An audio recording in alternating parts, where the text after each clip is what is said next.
Hi guys, this is Little Seed Handmade. My name is Sam. This is my first video I'm doing. Today I'd like to share with you some journals that I've been making, inspired by a journal that I made for myself. I've been working on this journal for quite some time and I couldn't bear to sell it, so I decided to make 4 more journals in the same sort of style. And these will be going on my Etsy shop shortly. So if I take you into the first journal, they've all been tied with some hand-dyed silks. You can find them on Instagram. There's a shop called Silk and Pearl who hand dyes all her lovely silks. I mean, that colour is just stunning. So originally I actually made these tags to sell by themselves, but I decided to use them as the cover of the journals. So if I take you into the first page, I've made some tags. These have all been stitched around with my sewing machine, inked around the edges, and then I've done a little bit of stamping there. So there could be any journaling written on the back of there. And then this is a vintage doily, which I've made into a tuck spot, so that can just sit in there. I've got some lovely little charm embellishments there with a light bulb pin. At the back here is actually a pocket. I've printed off a lot of vintage ephemera, so these are all printables that I found off various Etsy shops. I've double printed them on the back so they've got the same colour at least, and then this again can be used for journaling space and tucked back in there. So most of the pages are coffee dyed. I've done a little bit of stenciling here with some Tim Holtz distress inks. I like to reinforce my books with a little bit of masking tape, which I quite like the texture of. So I'm quite happy to leave that exposed as it is. Inside I've got some more printables here. There's a little fussy cut rose that you could write on the back of, or put wherever you want if you wanted to stick it down. Again, lots of space for journaling. I've got a coffee dyed little doily here. And then this is actually made from some vintage wallpaper that I was selling on my shop recently. So I've made a little envelope there, and these will all be filled with little goodies when they're available on the shop. So there'll be some little things in there that you haven't seen. And we've got a vintage ticket there. Again, this is the really pretty Etsy download. So again, more journaling space on the inside. This is a vintage French document. I've just punched a little corner there. I think it was a Martha Stewart punch. Again, lots more space. So any of these things that I've added as extras could be glued in. Here I've got a little glassine bag that I've sewn in, so you've got a little hidden journaling space there. I've got a lovely little butterfly card, and then inside the glassine bag it's just a little bit of notepaper with some writing on, so you could do some journaling on the front, journaling on the back, pop it inside the envelope. Here we have a little time stamp card, and I've actually sewn this on the edge to create a tuck spot. So again, some more vintage ephemera that I've printed. That just tucks in there, and then this actually folds out as an envelope. So again, I've just tucked some more paper in there from writing more messages and things, and you can put whatever you want in there. You could fill it with photographs. So that just flips back down.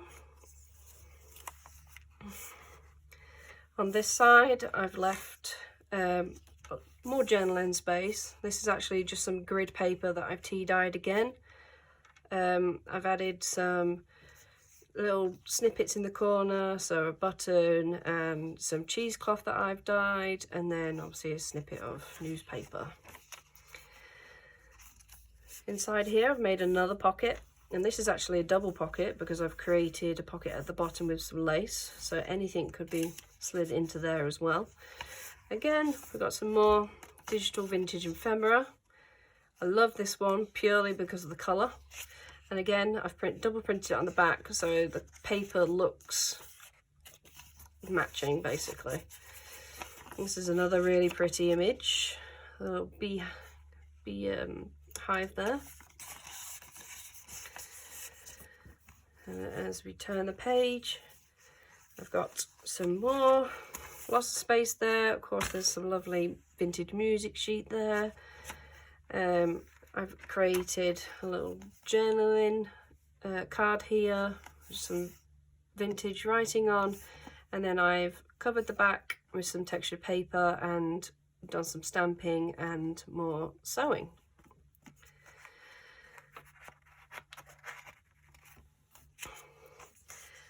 This bit I've actually just created a little tab to turn the page, and it's just been stapled onto the page.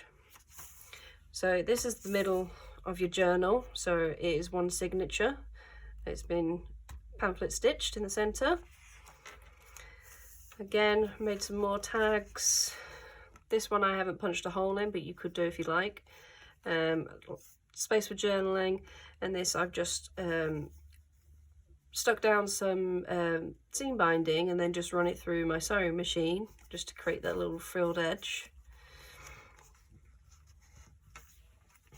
And on the opposite side I've created another journaling card. It's a lovely rose image there for the garden. Stamped it on the back with a Tim Holtz bird, and then this on the edge is actually some sellotape which I've alcohol inked to make it look really aged, which is so cool. So again, lots more space for journaling. I don't feel like I should cover every single page because I want you guys to obviously be able to put whatever you want inside. This is a vintage envelope which I've tea dyed. I've stuck a little flower seed, so this could actually be used as a flower seed storage envelope. This is a vintage French music sheet, which is authentic. I'll just pop that in there.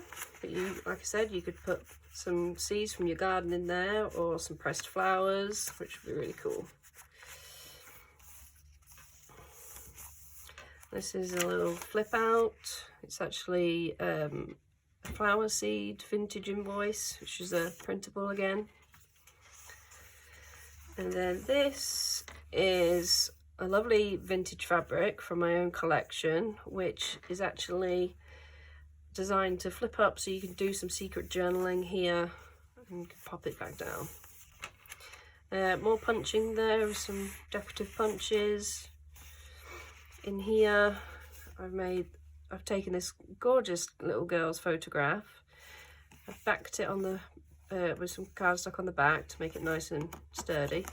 Done a little bit of stamping, and I've done some sewing all around the edge, and I've also done a little collaging with some decorative papers and distress inked as well. And that just pops into this little corner tuck spot. I've done a little bit of decorative stitch in there over the top of some bits of lace. Again, this is the other side of the vintage French documents, which I love the hand typed design. It's got an original stamp on it as well. All the journals have this same piece with the original stamps on it. This is a little envelope which I've created a little flap there to close it. Inside is another journaling card. This time it's a nice egg plate, which I've again stamped on the back. Lots of space for journaling still. Pop that inside. Just tuck that in there. And then I've also made it a double pocket. So this has been glued around the back. And I've just popped in some extra paper for more notes. Turn this over. This is another flip out. So again, there could be lots of journaling added in between all the gaps. There's the other half of the doily, some more space there. And then on this side was one of the original tags that I made, which is from the front covers of the journals. So this is obviously the flower one. So I've left this just floating because I thought it'd be nice as a bookmark, or again a journaling tag. So just clip that in there with a paper clip. And then on the back of each page will be different, with a different children's book image. I just thought this was really cute with the little rabbit and the hedgehog and a little mouse. And then on the backs of the journals is just some music paper. On the spine, I've decorated this with some vintage lace and then some velvet ribbon, just for a little bit more texture. And yeah, so most of these journals are pretty much the same. They're the same in layout, but they may have the odd difference. For example, like I said, the book page will be different. You'll have a different image.